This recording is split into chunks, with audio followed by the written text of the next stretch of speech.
যদি আপনি নিজের জীবনে প্রকৃত বন্ধু নির্বাচন করতে চান তাহলে তার আগে দর্পণ আর ছায়া এই দুইয়ের বিশেষত্বর বিষয়ে জানাটা অত্যন্ত প্রয়োজনীয়। দর্পণ কি করে থাকে? যখনই আপনি দর্পণের দিকে তাকাবেন ও শুধুমাত্র আপনাকে সত্যের সাথে অবগত করাবে, ও আপনাকে কখনো মিথ্যে বলবে না। সেখানেই যদি ছায়ার কথা বলি তাহলে দেখুন ছায়া কি করে, সব সময় আপনার সাথে থাকে, কখনো আপনার সঙ্গ ত্যাগ করে না। এবার আপনার জীবনে যদি এমন কোনো বন্ধু আসে যে সব সময় আপনাকে সত্য কথা বলবে, আপনার অপগুণের বিষয়ে যদি আপনাকে বলে কিন্তু তাও সে সত্যিই বলবে, তাহলে তার উদ্দেশ্য কিন্তু আপনাকে দুঃখ দেওয়া নয়, সে আপনার অজ্ঞানতা, আপনার ভ্রম দূর করতে চায়। যদি আপনি কোনো অনুচিত পথে চলতে থাকেন তাহলে সে আপনাকে বাধা দিতে চায়। আর যদি সেই মিত্রই ছায়া সঙ্গীর মতো হয়, সে কখনোই সুখ দুঃখে আপনার সঙ্গ ত্যাগ করবে না, তার উদ্দেশ্য হলো সবসময় আপনাকে রক্ষা করা। তাই এরকম দর্পণ বা ছায়ার মতো কোনো বন্ধু যদি আপনার জীবনে আসে তাহলে তাকে কোথাও যেতে দেবেন না, সে আপনার জীবনকে সুখময় করে তুলবে। আর যদি আপনার জীবনে উপস্থিত বন্ধু এমন না হয় তাহলে তাকে নিজের থেকে দূরে করে দেওয়াই বাঞ্ছনীয়। তাহলে দর্পণ আর ছায়ার মতো প্রকৃত এবং ভালো বন্ধুকে নিজের জীবনে স্থান দিন আর আমার সাথে ভালোবেসে বলুন, রাধা রাধা। এমন অনেক মানুষ আছেন যারা আমাকে ভগবানের পরিভাষা জানতে চান, যে ভগবান আসলে কি, তিনি কেমন। এবার দেখুন, ভগবান হোক বা আপনার স্বপ্ন হোক বা আপনার লক্ষ্য হোক না কেন, সেই লক্ষ্য তখনই পূর্ণ হয়, তখনই তাকে লাভ করা সম্ভব যখন আপনার দৃষ্টিভঙ্গি মঙ্গলময় হয়, যখন আপনি নিজে মনে করবেন যে আমি যেটা পেতে চাইছি তা শুভ। উদাহরণস্বরূপ, কোনো পাখিকে দেখুন, সে গাছের ডালে বসে এবং সেখানেই বিশ্রাম করে, কিন্তু পড়ে না। কেন? কারণ ওর বিশ্বাস যে যে শাখার উপরে ও বসে আছে সেটাই হলো ওর বাসস্থান। যদি আপনি বিশ্বাস করেন তাহলে আপনি পাথরের মধ্যেও ভগবান দর্শন করতে পারবেন। আর যদি বিশ্বাস না থাকে তাহলে যদি ভগবান সামনে দাঁড়িয়েও থাকে তবেও আপনার বিশ্বাস হবে না। তাই বিশ্বাস করতে শিখুন। এই বিশ্বাসের আধারেই আপনি সেই সব কিছু পাবেন যা আপনি পেতে চাইছেন। আসুন আমার সাথে ভালোবেসে বলুন, রাধা রাধা। আমাদের এই জীবন, তাতে এই যে সময়চক্র, তা তিনটি ভাগে বিভক্ত। এক হলো অতীতকাল, ফেলে আসা অতীত, তারপরে আসে বর্তমান, এখনকার এই মুহূর্ত, আর তারপর আসে আগামীকাল অর্থাৎ ভবিষ্যৎ। এবার এখানে সবথেকে গুরুত্বপূর্ণ হলো অতীতকাল, ভবিষ্যৎকাল, ফেলে আসা অতীত এবং আগামী সময়। কেন? কারণ এই দুইয়ের উপর নির্ভর করছে যে আপনি বর্তমানে কি করতে চলেছেন। শুধু প্রয়োজন হলো সঠিক দৃষ্টিভঙ্গির। অতীতকালকে যদি আপনি একটি দৃষ্টিভঙ্গি থেকে দেখেন তাহলে অতীতকালে আপনি দুঃখও দেখতে পাবেন, যন্ত্রণাও দেখতে পাবেন। অন্য কোনো দৃষ্টিভঙ্গি থেকে দেখলে আপনি অতীতকাল থেকে শিক্ষাও লাভ করবেন। এবার এই শিক্ষা অনুসারেই বর্তমানে কর্ম করা উচিত। এবং যদি ভবিষ্যতের কথা বলি তাহলে বলবো, ভবিষ্যতের কথা ভেবে আপনি আজ অবশ্যই চিন্তিত হতে পারেন। অন্য একটি দৃষ্টিভঙ্গি থেকে দেখলে এই ভবিষ্যতেই আপনি একটি লক্ষ্য, একটি উদ্দেশ্য দেখতে পাবেন, যে আপনি কি করতে চান, কি লাভ করতে চান। এবার সেই অনুসারে বর্তমানে কর্ম করা উচিত, ভবিষ্যৎ এবং অতীতকাল অনুসারে। এভাবেই যদি জীবনে কর্ম করতে থাকেন, আপনার এই বর্তমানের দিনগুলো আপনি একটু নতুনভাবে বাঁচতে পারবেন। এভাবেই যদি জীবনে এগোতে থাকেন তাহলে আপনার জীবনে আনন্দের উদ্ভব হতে কেউ বাধা দিতে পারবে না। আসুন আমার সাথে ভালোবেসে বলুন, রাধা রাধা। সাগর জলতত্ত্ব দ্বারা সমৃদ্ধ, এ হলো জন্মদাতাও আর জনকও। এই সাগরকে দেখে আমরা অনেক কিছু শিখতে পারি। এই সাগরকে বাইরে থেকে দেখলে মনে হবে এর ঢেউ কোলাহল সৃষ্টি করছে, কিন্তু যদি আপনি আস্তে আস্তে কিছুটা গভীরে যান তাহলে দেখবেন ঢেউগুলি শান্ত হয়ে গেছে। সেই একই সাগর তীরের কাছে অন্যরকম, গভীরে অন্যরকম। এবার সাগরের মাঝে এসে দাঁড়ান আর অনুমান করতে চেষ্টা করুন যে এটা কতটা গভীর, তাহলে দেখবেন এই কাজ অসম্ভব। আপনি সত্য কখনোই জানতে পারবেন না যতক্ষণ না সেই সাগরের তলদেশে পৌঁছচ্ছেন। এবার এই সাগরের মতোই হয় মানুষ। মানুষকে আপনি দূর থেকে বুঝতে পারবেন না, আপনাকে কাছে যেতেই হবে। একই দিনে আপনি পূর্ণরূপে কোনো মানুষকে জানতে পারবেন না, তার সাথে সময় কাটাতে হবে। প্রত্যেক মানুষ হলো আলাদা, ঠিক সাগরের মতো, যার নিজের আকার আছে, নিজস্বতা রয়েছে, গভীরতাও আছে। সেটা বোঝার সময় দিন, নয়তো কখনো কোনো মানুষকে বুঝতেই পারবেন না। আসুন আমার সাথে ভালোবেসে বলুন, রাধা রাধা। প্রত্যেক মানুষ জীবনে সাফল্য কামনা করেন এবং তার জন্য নিরন্তর চেষ্টা করতে থাকেন। নানান ধরনের নীতি এবং পরিকল্পনা করেন, শুধু একটা বিষয় নিয়ে ভয়ভীত থাকেন, পরীক্ষার বিষয়। প্রত্যেক মানুষকে জীবনে পরীক্ষা দিতেই হয়, আর বিভিন্ন সময় পরীক্ষা দিতে হয়। এটাই হলো প্রকৃতির নিয়ম, আর সেটা আমরা বদলাতে পারবো না। এবার মানুষ ভাবে যে বারবার আমাকেই কেন পরখ করা হচ্ছে। তিনি ভীত হয়ে থাকেন, কারণ পরীক্ষার এই প্রক্রিয়া খুব একটা সহজ হয় না। এবার আমাকে একটা কথা বলুন, যদি আপনি সোনা বিক্রি করতে যান, তাহলে সেই সোনা যতই শুদ্ধ হোক না কেন, সামনে থাকা ব্যবসায়ী একবার অন্তত তাকে পরখ করে দেখে, তাই না? তবেই তো তার মূল্যটা জানা যায়। আমরাও হলাম সেই স্বর্ণের মতো, সময়ান্তরে আমাদেরকেও পরখ করা হবে। শুধু নিজেকে শ্রেষ্ঠ করে তুলুন, নিজেকে শুদ্ধ রাখুন। যদি শ্রেষ্ঠ এবং শুদ্ধ হন, তাহলে আর পরীক্ষার ভয় থাকবে না। আপনার মূল্য যা থাকার সেটাই থাকবে। আসুন আমার সাথে ভালোবেসে বলুন, রাধা রাধা। জীবনে আপনি যদি এমন কিছু পেতে চান বা কিছু করতে চান যা আগে কেউ করেনি, তার জন্য কিসের প্রয়োজন? কেউ বলবে সংকল্পের প্রয়োজন। যদি দৃঢ় সংকল্প না থাকে, তাহলে সমস্ত চেষ্টা বিফলে যাবে। কেউ বলবে সাহসের প্রয়োজন, কারণ যদি এমন কিছু করতে চান, তাহলে অনেক বড় বড় বাধা সামনে আসতে পারে, তার সম্মুখীন হওয়ার জন্য সাহসের প্রয়োজন হয়। আর কেউ বলবে যে সংকল্প থাকুক বা সাহস, সব থেকে বেশি প্রয়োজন হলো অভিজ্ঞতাই। যদি অভিজ্ঞতা থাকে, তাহলে বুঝতে পারবেন কোন কাজটা কিভাবে করা উচিত। আমি যদি সত্যি কথা বলি, তাহলে বলবো এই তিনের সমন্বয় খুব প্রয়োজন: সংকল্প, সাহস এবং অভিজ্ঞতা। সংকল্প করুন যে আপনাকে ওই কাজটা করতে হবে, সামনে অগ্রসর হন, কর্ম করুন। আপনি যদি পরাজিত হয়ে যান, তাহলে আপনি অভিজ্ঞতা অর্জন তো করবেনই, তারপর তার সাথেই সাহস জোগাতে হবে, আর মনে সাহস নিয়ে সামনে এগিয়ে যেতে হবে। এই সংসারে এমন কোনো কাজ নেই যে আপনি করতে পারবেন না। আসুন আমার সাথে ভালোবেসে বলুন, রাধা রাধা। জল হলো জীবনের আধার। যদি জল না থাকে, এই সংসারের জীবনের কোনো অস্তিত্ব নেই। এই জল হলো শুদ্ধ, পবিত্র। কিন্তু যখন এই জল পরিবেশের সংস্পর্শে আসে, তখন ধুলো, ময়লা, কাদা এবং অন্যান্য বস্তু দ্বারা এই জল পূর্ণরূপে দূষিত হয়ে যায়। এবার যদি এই জলের শুদ্ধিকরণ করতে হয়, তাহলে আমরা এই জলকে অস্থির হতে দিই না, তাকে স্থিরভাবে রেখে দিই। আর সেটা করলে সেই জল নিজে থেকেই সকল অশুদ্ধি ত্যাগ করে দেয়, নিজে থেকেই নিজেকে শুদ্ধ করে তোলে। এটা কিন্তু আমাদের মনের সাথেও হয়ে থাকে। এই সংসারে এত সমস্যার সম্মুখীন হয়েও কোথাও না কোথাও আমাদের এই মন মলিন হয়ে যায়। এতে নেতিবাচক ভাব জাগ্রত হয়। সেই মুহূর্তে আপনি কোনোভাবে রাগ করবেন না, মন খারাপ করবেন না, তাড়াতাড়ি কোনো সিদ্ধান্ত নেবেন না, কোনো প্রতিক্রিয়া দেবেন না। শুধু নিজের এই মনকে শান্ত করে রাখবেন, শান্ত মনে দিন যাপন করবেন। যদি এটা করেন, তাহলে আপনি নিজে থেকেই বুঝতে পারবেন যে কি কি অশুভ ভাব আপনার মধ্যে জাগ্রত হয়েছে, আর কি কি শুভ চেতনা আপনাকে জাগ্রত করতে হবে। আপনি নিজে থেকেই এমন পথ খুঁজে পাবেন, যার দ্বারা এই অশুদ্ধি আপনি ত্যাগ করতে পারবেন। আসুন আমার সাথে ভালোবেসে বলুন, রাধা রাধা। কেউ আমাকে মাখন চোর বলেন, কেউ বা আমাকে মুরলী মনোহর বলেন, কেউ আমাকে যুদ্ধবিমুখ বলেন, কেউ বা আমাকে সুদর্শনধারী বলেন, কিন্তু আমি আসলে কে? আসুন, আজ আমি আপনাকে আমার আসল পরিচয় জানাবো। বাড়িতে সুস্বাদু মাখন থাকা সত্ত্বেও গোপীদের কাছে সুমধুর ভালোবাসাপূর্ণ বকুনি খাওয়া যে ভালোবাসে, সেই হলো কৃষ্ণ। আঙুলে সুদর্শন চক্র থাকা সত্ত্বেও যে রথের লাগাম ধরে থাকবে সেই সিদ্ধান্ত নিয়েছে, সেই হলো কৃষ্ণ।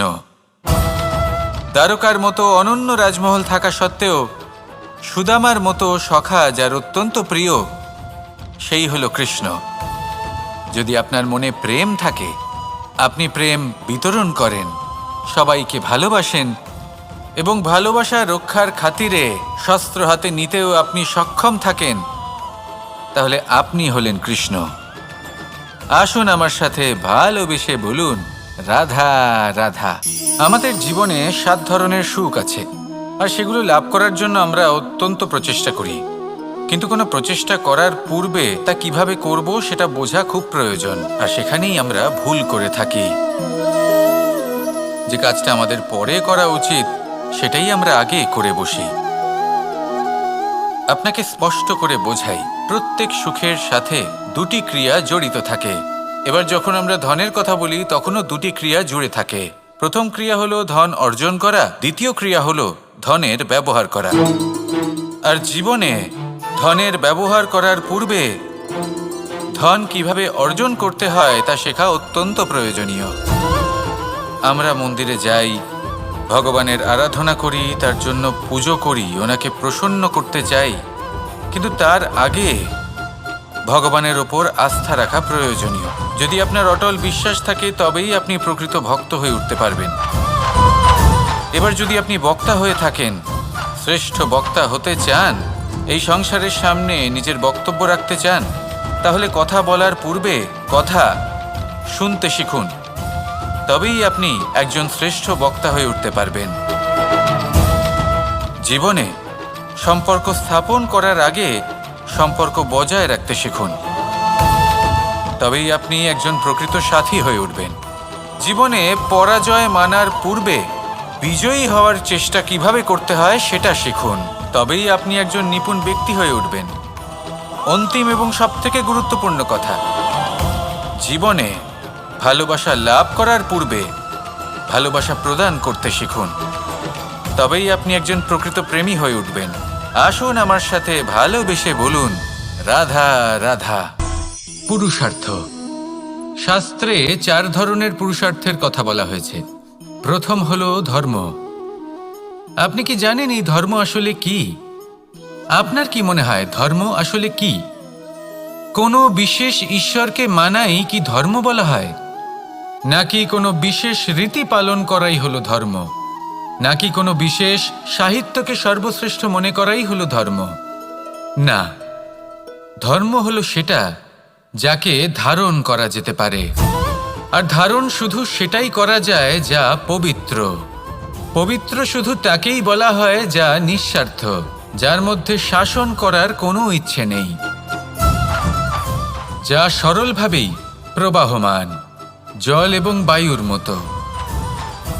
যখন কোনো ব্যক্তি ধর্মকে ধারণ করেন এবং সেই ধর্ম সেই ব্যক্তিকে রক্ষা করে, তখন তাকে ধর্ম বলা হয়। ধর্ম যা রক্ষা করে অহংকার থেকে, খারাপ চিন্তার হাত থেকে। সেই জন্য পুরুষার্থ গড়ে তোলার আগে, ধর্ম পালন করার আগে ধর্মের প্রকৃত অর্থ কি সেটা বুঝে নিন। এটা জেনে রাখুন যে সমস্ত ধর্মের আধার, সমস্ত ধর্মের ভিত শুধুমাত্র ভালোবাসা। আসুন আর এই ভালোবাসার সাথেই বলুন, রাধা রাধা। অর্থ। দ্বিতীয় পুরুষার্থ। এই অর্থ বলতে বেশিরভাগ মানুষই ধন মনে করেন, কিন্তু যদি অর্থের তাৎপর্য শুধুমাত্র ধন হয় তাহলে তা কিন্তু অত্যন্ত অনর্থকারী। তাহলে অর্থের অর্থ কি? অর্থ সেটাই যা আমাদের জীবনের জন্য প্রয়োজনীয়, যা আমাদের সুখ দান করে, শান্তি প্রদান করে, কারণ সেটাই সবথেকে মূল্যবান। মাতা পিতা, বন্ধু, আত্মীয় স্বজন, গুণ, পুণ্য, জ্ঞান, এই সব কিছু মিলে অর্থ তৈরি হয়। আর সঠিকভাবে বলতে গেলে এটাই কিন্তু জীবনের আসল অর্থ। তাহলে আসুন আমার সাথে ভালোবেসে বলুন, রাধা রাধা। কাম। তৃতীয় পুরুষার্থ। এবার অধিকাংশ মানুষই কাম বলতে বিলাসিতা, বাসনা, লালসা মনে করে ফেলে। আসলে এমন কিছুই নয়। কামের বাস্তবিক অর্থ কি? কামের বাস্তবিক অর্থ হল কামনা, প্রতিটা ব্যক্তি, প্রতিটা মানুষ, প্রতিটা জীব এই সংসারে কোনো না কোনো বিশেষ কারণে আসে। সেই কারণকে পূর্ণ করার জন্য কর্ম করাকে কাম বলে। এখন সেটা সবার জন্য ভিন্ন হতে পারে। কারোর কাছে সেটা জ্ঞান অর্জন করা হতে পারে, আবার কারোর কাছে নির্মাণ করা হতে পারে। কারোর জন্য পরিবারকে সঞ্চালন করা হতে পারে, আবার কারোর জন্য এই সংসার থেকে পাপ দূর করা হতে পারে। কিন্তু সবথেকে গুরুত্বপূর্ণ হলো যে মানুষ যেন নিজের কর্ম ঠিক করে করে, সম্পূর্ণ যত্ন নিয়ে করে। তৃতীয় পুরুষার্থ মানে এই কাম। এটার অনুচিত অর্থ নিজেকে বোঝানো মানেই সমগ্র জীবনকে অর্থহীন করে দেওয়া। তাই প্রেম দ্বারা আপনার এই সংসারে আসার কারণটাকে অনুসন্ধান করুন, আর এই প্রেমের সাথেই বলুন রাধা রাধা। এবার এই পুরুষার্থের বিষয়ে আপনারা অবশ্যই শুনেছেন, মোক্ষ, চতুর্থ পুরুষার্থ।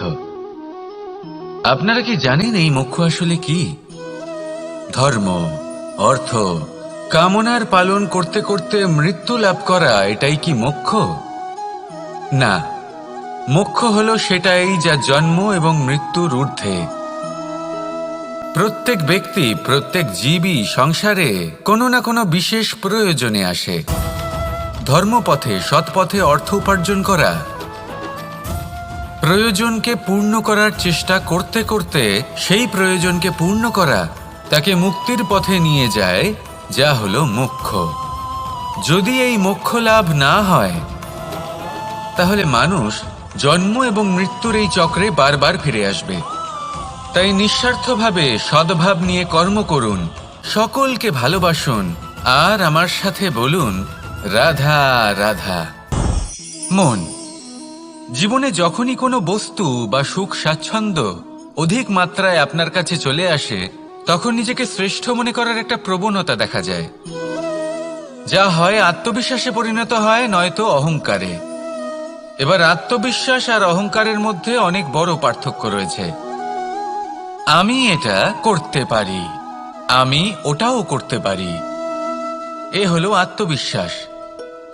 শুধুমাত্র আমি এটা করতে পারি, শুধুমাত্র আমি ওটাও করতে পারি, আমি হলাম সর্বশ্রেষ্ঠ, এটা হলো অহংকার।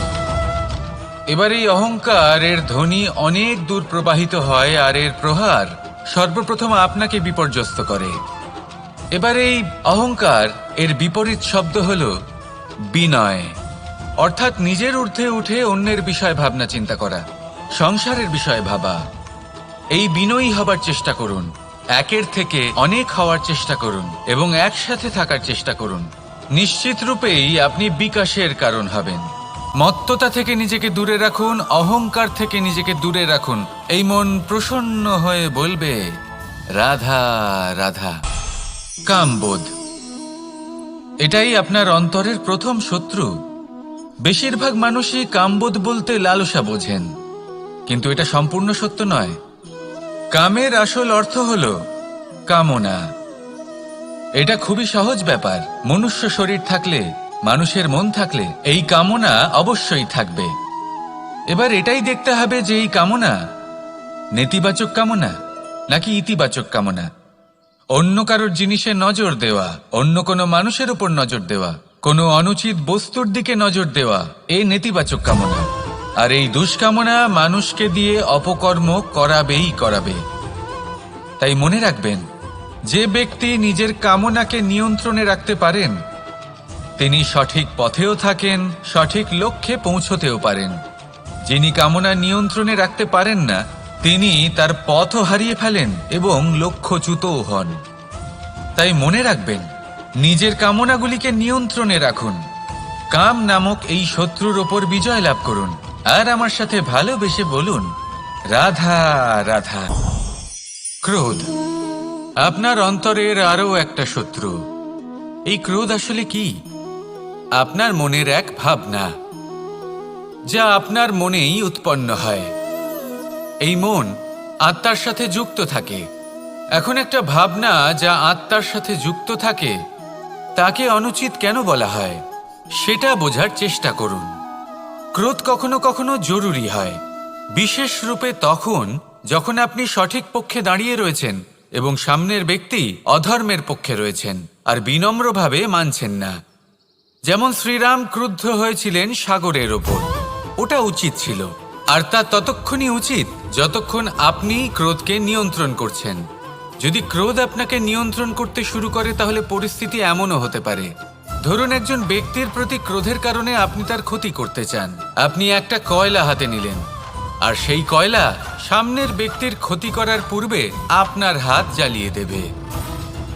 ব্যাস, ক্রোধ এটাই করে, সর্বপ্রথম আপনার ক্ষতি করে, আপনার বিবেক হরণ করে নেয়, আপনি আপনার নিয়ন্ত্রণ হারিয়ে ফেলেন আর সবকিছু নষ্ট হয়ে যায়। বেশিরভাগ মানুষ ক্রোধে এমন সিদ্ধান্ত নেন যে সেটা তাদেরই বিনাশের কারণ হয়ে দাঁড়ায়। আর কিছু মানুষ বলেন যে আমাদের জীবনে এত যন্ত্রণা আছে, এত সংকট আছে যে ক্রোধ উৎপন্ন হবেই। আর এরকম সময় এটাই উচিত হবে যে আপনি নিজেকে ক্রোধের থেকে দূরে রাখুন আর তারপর সমস্যার নিবারণ করুন। আর এই নিবারণই আপনার জীবনকে একটা শ্রেষ্ঠ স্তরে পৌঁছে দেবে। তাহলে ক্রোধ থেকে দূরে থাকুন, সুপ্রসন্ন থাকুন, আর আমার সাথে ভালোবেসে বলুন, রাধা রাধা। আলস্য আপনার আরো একটা অত্যন্ত বড় শত্রু, যা আপনার মনের মধ্যে বসবাস করে আর ধীরে ধীরে আপনার কার্য শরীরের একটা অংশ হয়ে ওঠে। সব কাজে দেরি করিয়ে দেয়, সবকিছু নষ্ট করে দিতে পারে এই আলস্য। এই কাজ আজকে হলো না, কোনো ব্যাপার নয়, কালকে করে নেব। প্রকৃতি আমাদের এটা শেখায় না। ভেবে দেখুন, যদি সূর্য এটা ভাবে যে কাল উদিত হব না, কিছুদিন পরে উদয় হব, তাহলে কি হবে? সমগ্র পৃথিবীর বিনাশ হয়ে যাবে, ঠিক কি না?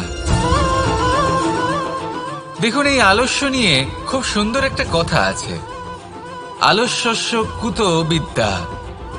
অর্থাৎ যিনি অলস হয়ে বসে থাকেন তিনি বিদ্যা লাভ করেন না, জ্ঞান লাভ করেন না, আর জ্ঞান না থাকলে তিনি ধন অর্জন করতে পারেন না।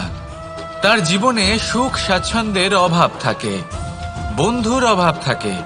যেখানে সুখ স্বাচ্ছন্দ্য নেই, মিত্র নেই, আপনজন নেই, জ্ঞান নেই, সেখানে আনন্দ কিভাবে বাস করতে পারে? সেই জন্য কথায় আছে, যিনি কর্ম করেন তিনি এই সংসারে যে কোনো সুখ স্বাচ্ছন্দ্য ভোগ করতে পারেন। তাই কর্ম করুন, সময়কে সম্মান করুন,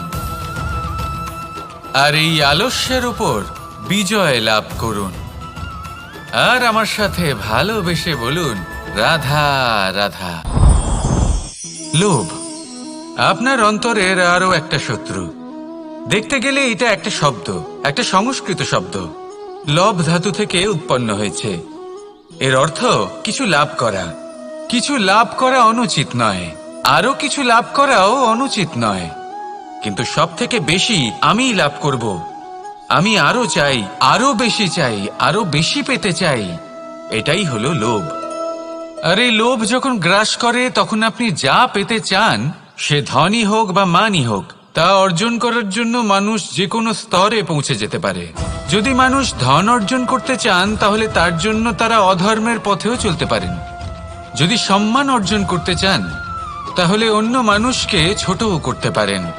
শেষ পর্যন্ত আপনার এটা মনে হতে পারে যে যদি একটু অল্পই প্রাপ্ত করতাম, কিন্তু ভালোবেসে প্রাপ্ত করতাম, এই জীবন আরো অনেক বেশি সুখী হতো। লোভ আপনার জীবনে, আপনার মনে কখন যে প্রবেশ করবে সেটা আপনি জানতেও পারবেন না। তাই এটা চিনতে শিখুন আর তৎক্ষণাৎ জীবন থেকে বাইরে ফেলে দিন। যা কিছু লাভ করতে চান তা ভালোবেসে লাভ করুন, আর সেই ভালোবাসার সাথেই বলুন, রাধা রাধা। জীবনে যদি আপনি বন্ধু লাভ করতে চান তাহলে আপনাকে অনেকগুলো কাজ করতে হবে। প্রথমে একজন যোগ্য পাত্র সন্ধান করতে হবে, তারপর তার সাথে সময় কাটাতে হবে, সুখ দুঃখে তার সাথে থাকতে হবে, তবে গিয়ে সে বন্ধু হবে। কিন্তু যদি আপনি শত্রু খুঁজতে চান তাহলে কোথাও যাওয়ার দরকার নেই, কারণ আপনার সব থেকে বড় শত্রু আর কোথাও নেই, আপনারই মনের মধ্যে, আপনার চেতনায় রয়েছে। ক্রোধ, মোহ, লোভ, কাম, মদ, মাৎসর্য। এ এমন 6 সব থেকে বড় শত্রু যা আপনার আগামী 7 জন্ম নষ্ট করে দিতে পারে যদি আপনি এদের না সামলাতে পারেন।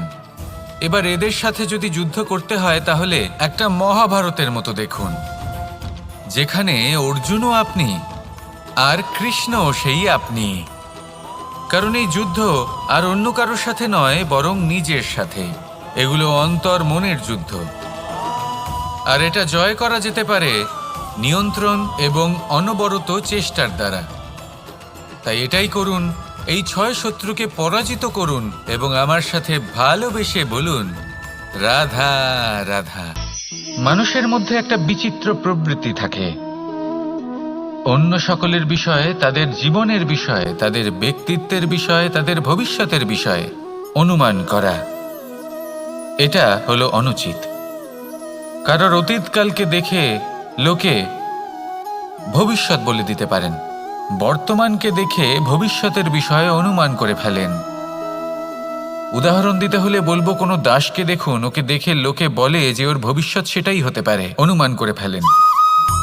আর এই রাজাকে দেখুন, উনি তো কত সুখী হবেন, উনি তো জগতের সব থেকে অধিক সুখী মানুষ, কত সুখ সুবিধা আছে ওনার কাছে, ধারণা করে ফেলেন।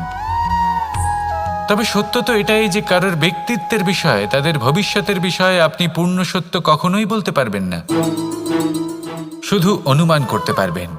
আর এই অনুমান করে সত্যি কোনো লাভ হয় না, কারণ এই কাল সেটা হলো অত্যন্ত শক্তিশালী।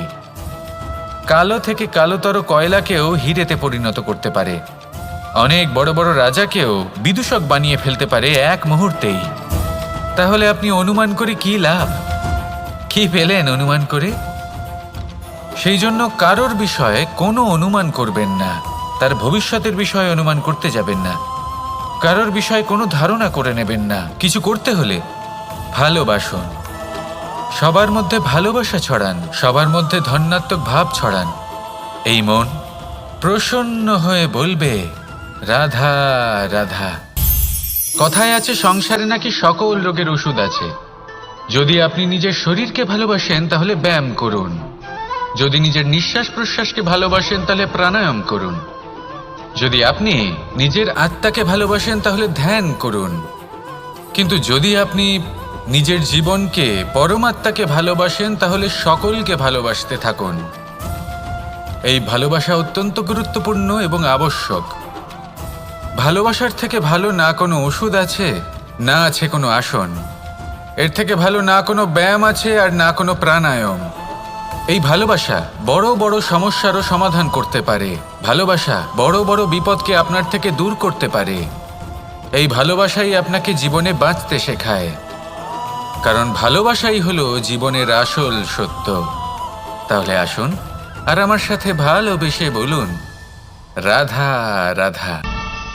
জীবনে সাফল্য লাভ করতে হলে মানুষকে উচিত পথে চলতে হবে, কিন্তু তার থেকেও বেশি গুরুত্বপূর্ণ হলো এটা বোঝা যে সেই পথে চলতে চলতে কখন আমাদের দাঁড়াতে হবে আর কখন আমাদের চলতে হবে।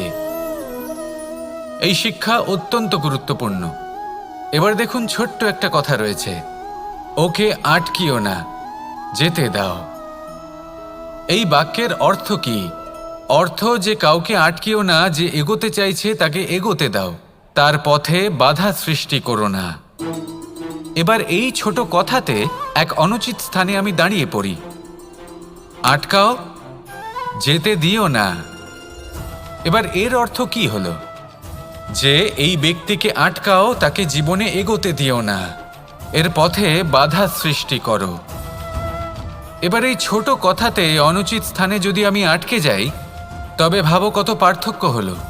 এই শিক্ষা কতটা গুরুত্বপূর্ণ সেটা শিখুন, আর এই শিক্ষা আমাদের জীবনে কতটা গুরুত্বপূর্ণ হতে পারে সেইটা বুঝুন। বুঝে যান, শিখে যান জীবনে কখন সামনে এগোতে হবে আর কখন থামতে হবে। মন প্রসন্ন হয়ে বলবে, রাধা রাধা। ইচ্ছে বড়ই বিচিত্র জিনিস। এই ইচ্ছে যদি তা পূর্ণ না হয় তাহলে তা ক্রোধকে জন্ম দেয়, যদি তা পূর্ণ হয় তাহলে লোভকে জন্ম দেয়, যদি সময়ের মধ্যে পূর্ণ না হয় তাহলে শোককে জন্ম দেয়, আর যদি সময়ের পূর্বেই পূর্ণ হয়ে যায় তাহলে অহংকারকে জন্ম দেয়। সকলের ইচ্ছে থাকে, আপনারও অবশ্যই থাকবে, তা অবশ্যই পূরণ করবেন। কিন্তু একটা কথা মনে রাখবেন, আপনার এই জীবন এটা কোনোভাবেই আপনার ইচ্ছে পূরণ করার মাধ্যম নয়। এ হলো ধৈর্য সাধনের এক মাধ্যম, নিয়ন্ত্রণ করার এক মাধ্যম। নিয়ন্ত্রণ নিজের কামনার ওপর, নিজের ইচ্ছের ওপর, নিজের আবেগের ওপর। কারণ ইচ্ছে এটা হলো সেই অশ্বের মতো যা একবার লাগাম ছাড়া হয়ে গেলে, আপনার হাত থেকে যদি এই লাগাম বেরিয়ে যায় তাহলে তা আপনাকে সোজা বিনাশের পথে নিয়ে যেতে পারে। কিন্তু যদি আপনি একে নিয়ন্ত্রণ করতে পারেন তাহলে এটা আপনাকে সাফল্যের শিখরে অবশ্যই পৌঁছে দিতে পারে। তাহলে ইচ্ছেগুলিকে নিয়ন্ত্রণ করুন আর আমার সাথে ভালোবেসে বলুন, রাধা রাধা।